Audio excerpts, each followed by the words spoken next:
c'est Amy. Aujourd'hui, je vais vous lire une histoire qui s'intitule Un baiser de sorcière. Vous êtes prêts à en savoir plus? Allez, c'est parti. Un baiser de sorcière de Mireille Savère. Le soleil d'été se couchait tranquillement derrière la colline. Dans une petite clairière, 3 sorcières, Figues-Molles, Petit Pâté et Pain Rassis, faisaient mitonner une soupe de bave d'escargot. Ce breuvage est de loin le plus dégoûtant qu'on puisse trouver, mais toutes les sorcières en raffolent. Des odeurs pas très ragoûtantes montaient dans le ciel, faisant fuir les oiseaux. Même les corbeaux, pourtant habitués à fréquenter les sorcières, se positionnaient quelques branches plus loin. Figues-Molles, impatiente, installait sur la table les bols et les cuillères. « C'est prêt, j'ai faim !» s'exclamait-elle en faisant claquer son dentier. Petit Pâté rajoutait à la soupe quelques moucherons et vers de terre. « Voilà qui va donner du goût !» affirmait-elle en humant l'air de son gros nez poilu. Pain Rassis mélangeait le potage avec une louche en fer. « Encore une seconde de cuisson à gros bouillon et ce sera super bon !» concluait-elle en salivant de plaisir. 5 minutes plus tard, les 3 sorcières se régalaient. Pour ce repas champêtre, elles s'étaient pomponnées. Figues-Molles portait un collier de dents pourries, Petit Pâté avait orné ses doigts crochus de bagues, d'araignées et Pain Rassis se pavanait avec un chapeau décoré d'yeux de vipère. À la fin du repas, Pain Rassis proposa à ses amis un gâteau de crotte de souris. « Oh, impossible, je n'ai plus faim du tout, je ne pourrai plus rien avaler, dit Figues-Molles. « Oh, moi non plus, répondit Petit Pâté, et pourtant j'adore ça. » Pain Rassis leur adressa un sourire satisfait. Cette soirée entre amis était réussie. C'est à cet instant qu'un bruit étrange se fit entendre. « Couic, gruif, poif !»« C'est toi qui oses nous importuner pendant notre repas ?»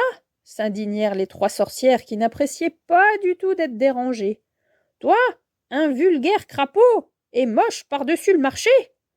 Le crapaud se racla la gorge et déclara : « Je ne suis pas un simple crapaud, je suis un prince qu'un mauvais sort a transformé.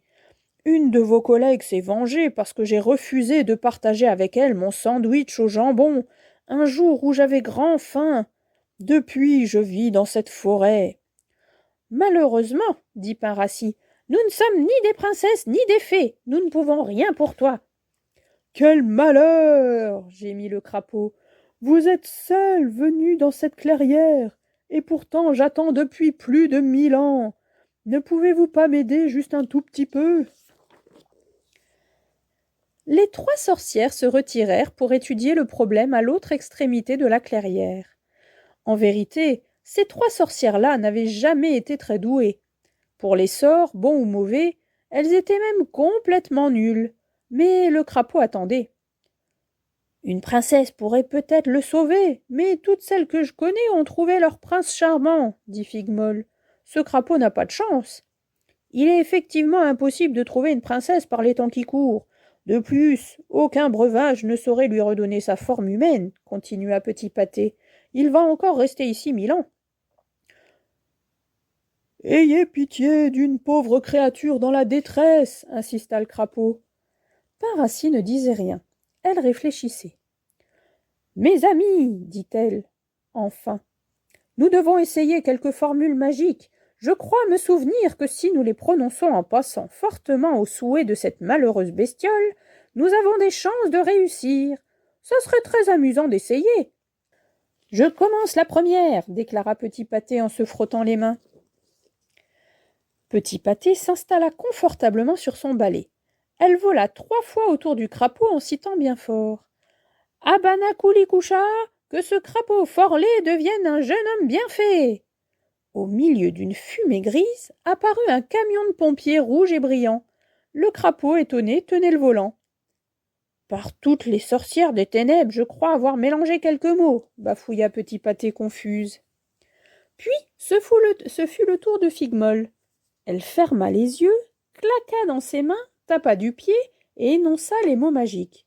« Quel est fichu Burlulu, que maintenant devant moi apparaisse un jeune roi !» D'un seul coup, le ciel s'assombrit.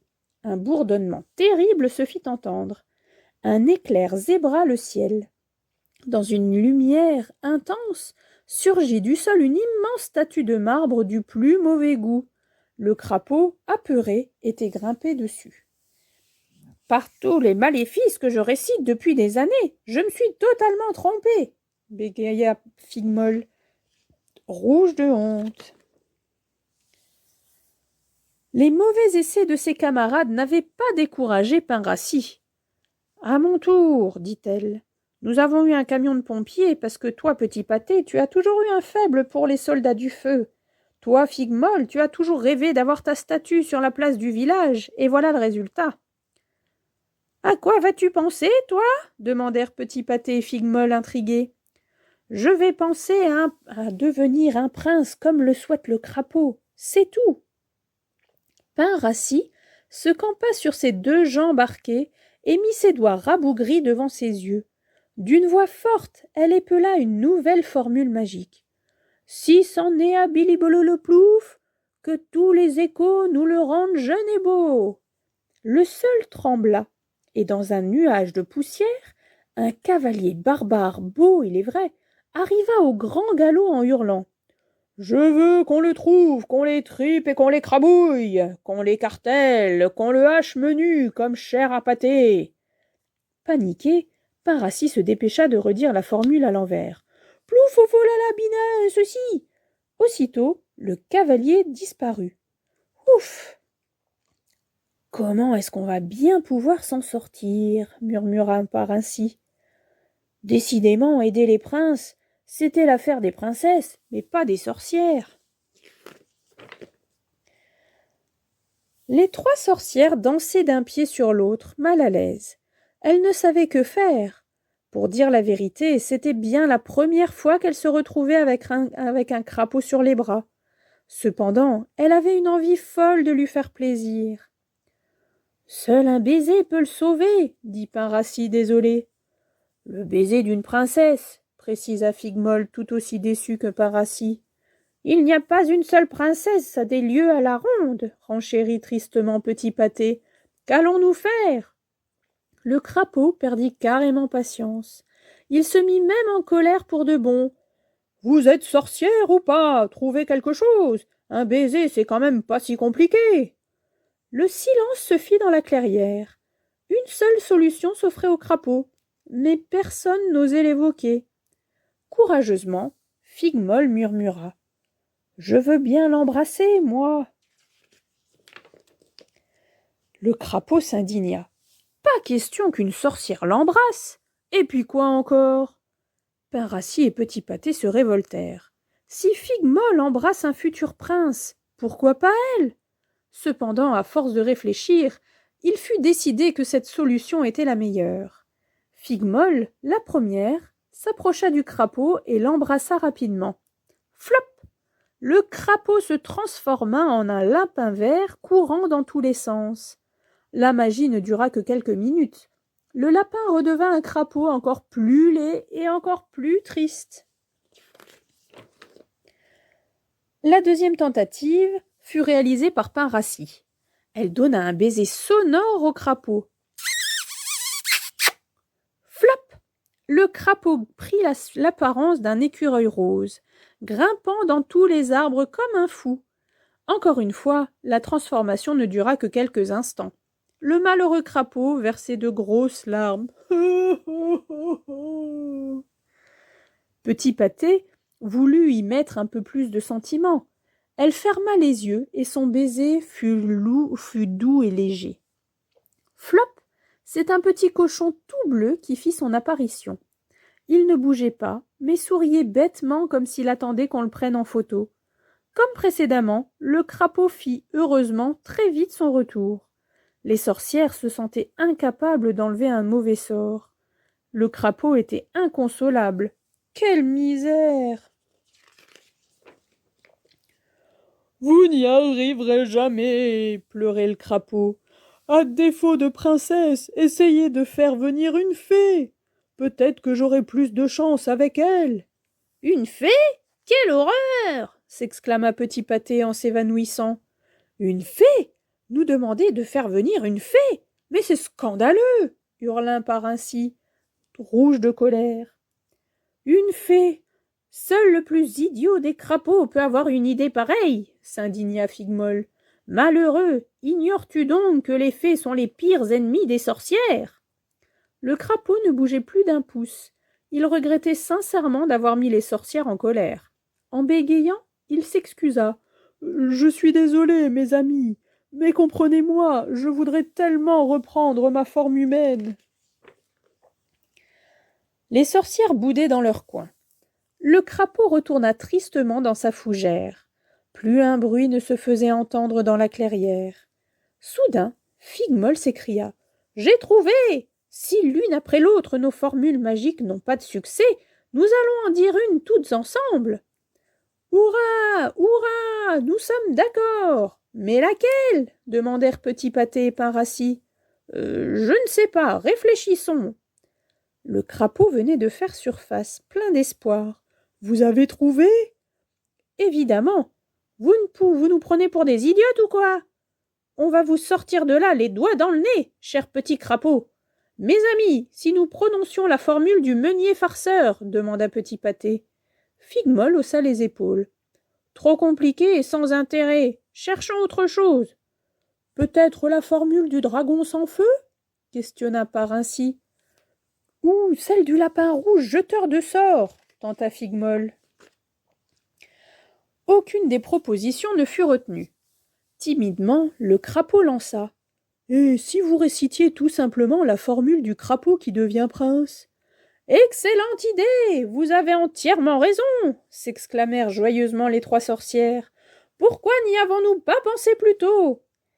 Aussitôt, les trois sorcières se tinrent par la main et en prononçant les mots magiques. Kilouki! Koukilou! Loukoulou! Transformons ce crapaud sévère en un prince au doux mystère. Flop! Devant les yeux surpris des trois sorcières se tenait un prince. Mais quel prince! Il était laid, petit, gros et mal fait. De plus, sur son nez, un énorme bouton le faisait loucher. Pitié, s'il vous plaît, ne me laissez pas dans cet état-là. Je préfère rester un crapaud. Au moins, je peux me cacher. En 2 temps 3 mouvements, le prince bossu disparut. Je crois qu'un bol de soupe de bave d'escargot nous ferait le plus grand bien, proposa Figmol.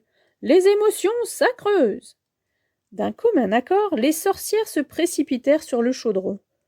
Et moi alors, se lamenta le crapaud, je ne vais quand même pas attendre encore 1000 ans.